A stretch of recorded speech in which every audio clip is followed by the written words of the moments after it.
Welcome back to this special 50th anniversary edition of One on One, New York's longest running sports call-in show.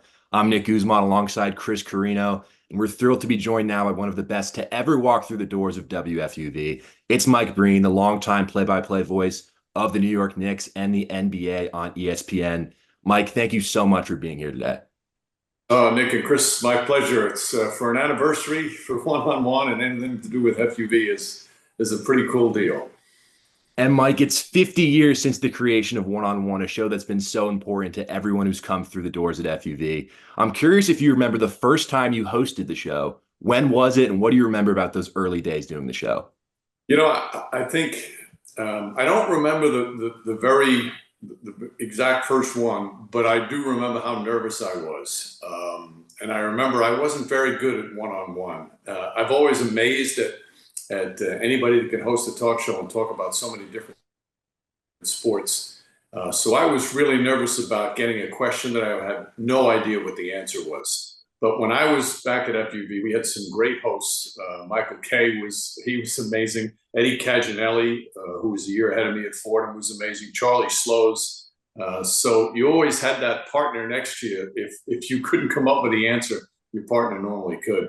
But it just was such a great training ground, Nick, because it made you have to think on your feet. And it was a little overwhelming at first, but once you did it a few times, you kind of got the hang of it. It was a great experience for a young broadcaster to try and have to do that. Whether it's courtside at a basketball game in the Rose Hill Gym or even your various FUV appearances, including this one, what makes you want to continue to come back and be a part of the Fordham community? Chris, it's the same feeling that I had when I was a student there. The standard that was set long before that I was a student at Fordham, you felt this responsibility to keep that standard. And you do anything to maintain that standard because there were so many impressive people that have gone through the hallways of WFUV that you really felt it was an honor and, again, a responsibility. And even after you leave, you want to do anything you can to try and help maintain that standard and give a chance to the young broadcasters. That was given a chance to me. There were so many people who were invaluable to me when I was at Fordham, even the upperclassmen. Dave D'Alessandro, who was such a talented writer, Steve Shear, who's been a great producer at CBS and other places for so many years. Those upperclassmen shared their knowledge and wanted you to become part of the WFUV history. So once you got in and started doing it, you wanted to do the same thing for them. It's the pay it forward syndrome, and it's in full bloom at WFUV for decades now. And Mike, not a lot of shows last for 50 years, no matter what the situation is, whether it's TV, radio. Why do you think One on One has withstood the test of time? That's a great question, Nick, because back when One on One started and when I was doing One on One back in the early 80s, there was no other sports talk show. There was only Art Russ Jr. at WABC. So it was a chance for the listeners to really participate. And I think that was always the special part of it, is that it was a place that listeners could come and really express their opinion. And quite frankly, I don't know how many total callers we had, but they were all regulars. They would call back every single week and you got to know them. In fact, one time we even had a WFUV one-on-one picnic for the listeners and the callers of one-on-one, and because it was like a family. And I think that's why the host, as students, we felt that the listeners were part of that family. And I think that the listeners felt that as well. They knew they weren't talking to professional broadcasters yet. So they had a little sympathy for us and sometimes a little more patience, and vice versa. The connection between the student broadcasters and the listeners, I think that has always been a special part of it. And Mike, with the finals every year, obviously you hold one of, if not the most coveted and respected jobs in sports broadcasting. How do you avoid imposter syndrome, and how do you constantly give yourself a sense of belonging, even in environments like the NBA Finals? A sense of belonging. It's something that goes back, Chris, to when you first started doing things and when you guys started doing things at FUV. The whole part of it is is being prepared to go on the air and not just winging it, because the viewer or the listener, they can tell right away if you're just winging it. They can tell right away if you're not prepared, if you're not ready, if you're not focused. And that was the beauty of WFUV. It gave you that training. First and foremost, no matter what you do, before that microphone goes on, you better be ready to broadcast. You better be prepared for whatever the task is of that particular day. And I've tried to carry that with me throughout my entire career. And Mike, you began your broadcasting career, as you said, in the Rose Hill Gym, calling Fordham basketball. That's something Chris and I both got to experience last year, and we're going to continue to do this upcoming season. So I'm curious, what did you learn about broadcasting from your time calling Fordham hoops? And maybe what advice would you give Chris and I as we approach the start of another Fordham basketball season? Well, I learned when I first started that I wasn't very good, and that I needed to do as many games as possible because there was a lot of room for improvement. The first game I ever did was a Fordham women's game, and Ann Gregory, whose banner hangs up in the rafters at the Rose Hill Gym, she was a player. And I can't remember the exact, but I think she had like 39 points and 18 rebounds. And that was the first women's basketball game I had ever seen in person. And it was really, for me, jaw-dropping to see just how good these women were, even back then. And now, I mean, you look at the way women's basketball has advanced. But it was something that struck me early is when you watch the athletes play and you see how much they put into their profession. You have a responsibility to do them right by your broadcast. You have a responsibility to tell the story of what's happening on the court. And I always felt that. So whatever the athlete is putting into, we have to put in the same thing in terms of what we do to bring that story, bring that game to the viewer or to the listener. So that's part of it. But Nick, it's there's no secret formula. The way I've always gone about it in terms of broadcasting is, number one, make sure the listener knows that you are prepared. Number two, make sure that the listener knows that you're enjoying what you're doing, that you're having so much fun there. So there should be that enthusiasm, that energy in your voice. And the third thing I always strive for when you're working with a partner, make sure the viewer or the listener knows that you enjoy being who you're next to. So I think if you accomplish that, you're prepared, you have the energy and joy in your broadcast, and you work well with your partner, I think you've accomplished something. And kind of shifting our attention, staying in New York, but now going to the Knicks a little bit. I know, obviously, you're very, I would say, important in Knicks world, for lack of a better term. Kendrick Perkins yesterday on ESPN talks about how the Knicks have the potential of possibly the best regular season record in the NBA. You've spent a lot of time through many different eras of Knicks basketball with their own sets of expectations and hype and things of that nature. How would you give advice to a Knicks fan and kind of keep their expectations in check heading into this season? Well, Knicks fans have been waiting a long time for a team like this, and they are so hungry. So I'm not going to tell them to keep their emotions in check. Let it all out, baby. They deserve to have this kind of wonderful feeling going before a season.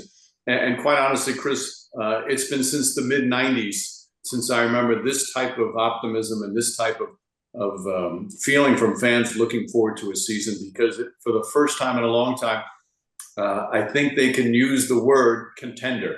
You can use that C word for the first time in a long time, and I think they can be a contender. So I'm not going to ask them to hold back their enthusiasm, because I'm just as enthused to start the season as well, because this team has a chance to do something wonderful. And Mike, in terms of broadcasting, you've talked a lot about how important preparation is. But for you, in terms of preparing for an NBA broadcast, what does that process look like for you? And has your method of preparation changed at all from when you first began broadcasting up until now? Well, I'll answer the first thing. The second thing first, Nick. It's changed a great deal, because when I first started, there was no internet. So any kind of information, any kind of preparation, you had to do with phone calls, you had to do with reading newspapers, you had to do with talking to players and coaches and referees and league officials, anything you can get your hands on, because there wasn't the internet. Now there's so much material out there for every game that you have to make sure that you're properly prepared. but you can also, there's only so much you can do. You have to still remember that the key to the broadcast is what's happening right before you, what's happening on the court. All the preparation is used to enhance what's going on out there. And I think you guys are aware of this. You could prepare all you want. You probably use about 15, maybe 20% of your preparation on the broadcast. The rest of it has to be spontaneous, what you see in front of you, and use that preparation again to enhance what's going out on the court. And kind of just going back when you were younger, talking about even that first women's game you did or the first one-on-one you had, kind of taking yourself into that headspace of a younger kid in the sports world, what would be your advice to a kid who maybe has the love and passion for something like sports, even if it doesn't have to be sports, but maybe thinks something like sports media or sports broadcasting is unapproachable or unachievable? Well, Chris, that's the beauty of FUV. It gives you a chance to see, number one, if you like it. Do you like being a sports broadcaster? And different areas. Do you want to be a sports broadcaster in terms of hosting a talk show? Do you want to be a sports broadcaster in terms of producing? Do you want to be a sports broadcaster as a play-by-play voice? And that's the beauty of FUV. So my advice there would be try everything and get out of your comfort zone. You might say, okay, I love basketball. Obviously, I love basketball. But I wanted to do more than basketball, or I wanted to see if I liked more. So when I was at FUV, I did news reports. I was a disc jockey. I did some engineering. I did a little bit of everything, so I got a taste of it. And it gives you a chance to see, number one, if you like it, and number two, if you're any good at it. Because if everybody's going to struggle, or most people will struggle at first, but it gives you a chance to do a lot of repetitions and get a chance to see if you're improving and you think you have a chance to be good at this and could make it a career. And then when it comes to WFUV as a whole, a place that's near and dear to all of our hearts, in your opinion, what is it about the station that allows it to continue to produce quality professionals, not just in broadcasting, but in sports media in general? Well, two things. Number one, what I mentioned earlier, Nick, is that the people that came before you worked so hard to make that reputation. FUV has, for decades now, had a reputation for creating good young sportscasters. And you go into those halls and you hear the stories and you see the names and you read bylines and you listen to games of FUV alumni and you're like, wow, I want to keep that tradition going. I want to make sure that we uphold that standard. So that's number one. I think that's key. And the other thing too is there's a camaraderie there. There's such a bond between the students that work at FUV because, even though it's changed a lot since I was a student there, you're still basically responsible for the on-air product. It's you. And to be on a 50,000 watt station when you're a 19-year-old freshman or sophomore in college, that can be pretty overwhelming. And everybody feels that pressure and everybody feels the excitement as well. And the bond amongst the students, the bond amongst the student broadcasters, I think has always been one of the special parts. Many of the young men and women that I work with when I was at Fordham, I'm still friends with now, still stay in contact. And it's amazing after all these years. I graduated back in '83. We still have that bond. Just one more question from me, Mike. Just watching you and admiring you through the years, it could be a light chuckle after a play that astonished you, or just the patented bang that we hear so much. How do you keep your observation of the game, especially from student broadcasting perspective? How do you keep your observation of the game so free flowing and authentic, even in some of those most pivotal moments and situations? In terms of, the enjoyment and free flowing and coming with the proper energy, most nights it's just not hard. If you love sports, there's nothing like sitting down and they throw the ball up for an opening tip because you just never know what you're going to see. We all fell in love with sports for a lot of reasons. And one of the reasons is on any given night, you might see something special. It might be historic from a team perspective. It might be historic from an individual player performance. And knowing that we don't know what the script is, that's what gives you that energy, gives you that electricity every single night and the adrenaline when you get on the air. And I've been doing it a long time and I still get that same kind of butterflies before every game because I just don't know what we're going to see that night. I totally understand what you're saying. Even going to the Garden for a game against the Pistons like this year, you may not expect anything amazing, but then one of the greatest finishes in Garden history happens, and you have to kind of be ready at all moments. Right. And that's the whole preparation. So you bring that preparation, you bring that excitement, and you go with the flow. And the other thing is you're going to make mistakes. I mean, I make mistakes every single broadcast. There's no such thing for me as a perfect broadcast. And the beauty of it is, even after all these years, Chris and Nick, I'm still learning about the profession. I'm still watching others to try and learn from how they handle different situations, and that will never end. And that's also a wonderful part of what we do, is that you can always get better, and you should always strive to get better. That will do it here for our time with Mike Breen. Mike, thank you so much for taking the time to chat with us. We really appreciate it. Oh, hard to believe. Hard to believe it's 50 years. My hair was the color of your guys' hair back then. That changed a long time ago. It's great to be with you, and thank you for keeping that standard going at FUV.